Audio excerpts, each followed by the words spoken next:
Hey everyone, I found out some pretty happy news, at least for me. And at first, you might think I'm crazy for thinking it's happy news, but I'm going to share it anyway.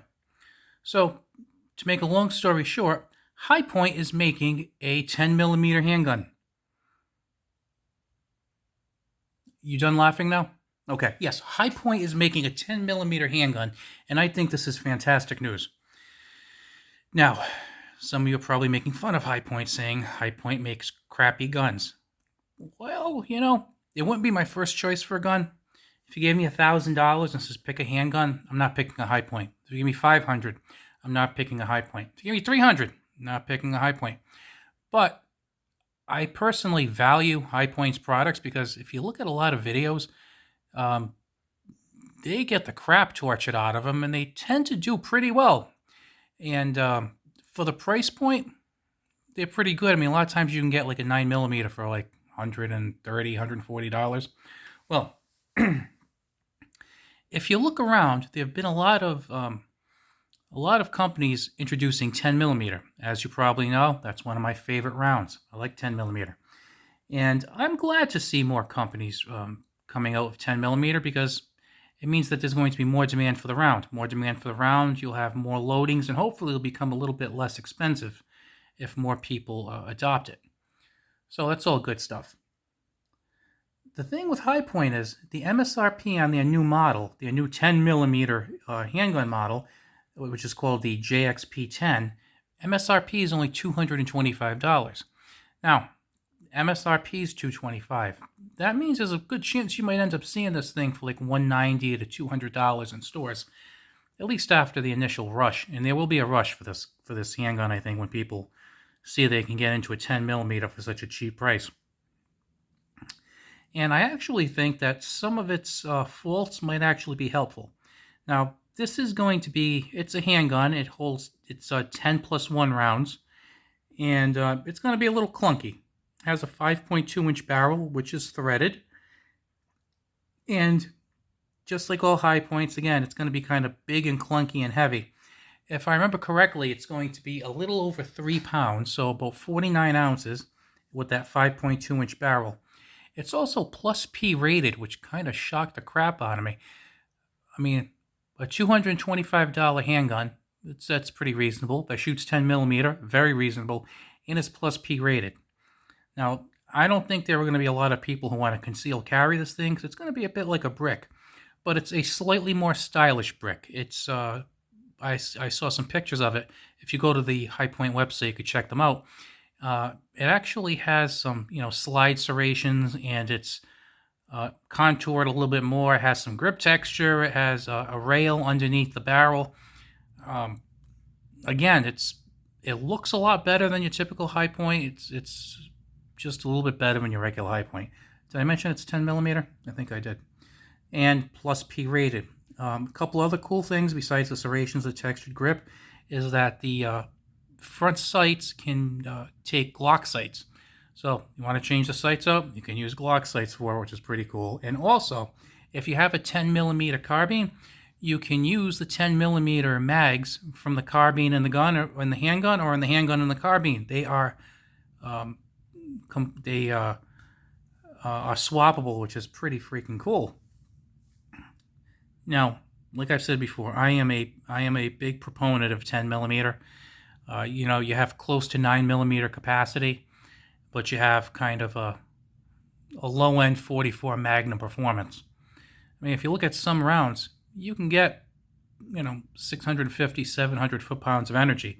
That's kind of low grade 44 Magnum, but you're getting better performance and more capacity, and you're getting substantially more capacity. Maybe 80, 90% more than you get from the 9 millimeter. Now, like I was saying, High Points tend to be kind of big and clunky. That actually might help a little bit with this one. So people who like the idea of a 10 millimeter, well, guess what? Now it's easier for you to shoot because it's got a little more weight behind it, and it's got kind of like a big grip and everything. So definitely not an ideal piece to conceal carry, but for people who want a 10 millimeter, but they either can't afford or can't justify dropping like $600, I mean, it's a good option. My go-to 10 millimeter right now is a Glock 29 that's got a little out of the ordinary updates to it. Like, it came with a couple of barrels. It has a tungsten guide rod. I believe it has a different trigger, so it has different stuff done to it. So, I mean, you're looking at something that's typically about $600, and I bought it used, and the person before me probably dumped about another $400 or $500 into it, and I ended up buying it used for like $589. So I kind of paid the new gun price with all the extras in it.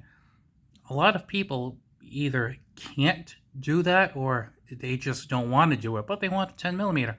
So this is kind of like a double win because it gives people at the lower end of the income spectrum or the spending spectrum another option, another pretty decent option, because I have to be honest with you, I kind of have a good feeling that it's going to work, because the 9s work, the 45s work, the 40s work, so I kind of have a good feeling that this one's going to work also. And the second thing is, it brings a whole new group of people to 10 millimeter, and I mean that's definitely a good thing, because when people when there aren't firearms chambered for stuff, they don't make as much of it. And when they don't make as much of it, the price rises.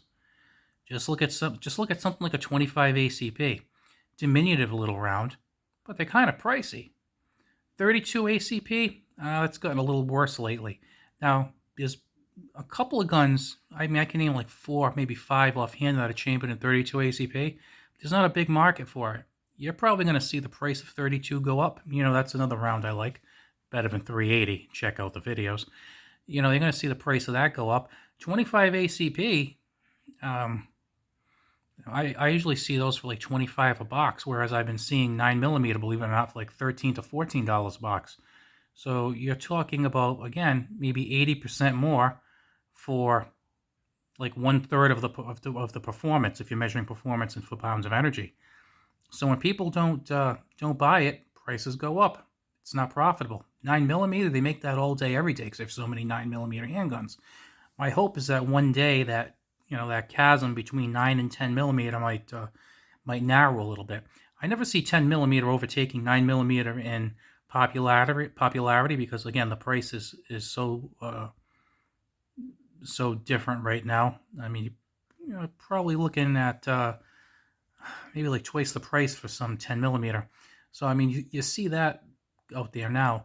Plus, some people kind of put off because of the increased recoil.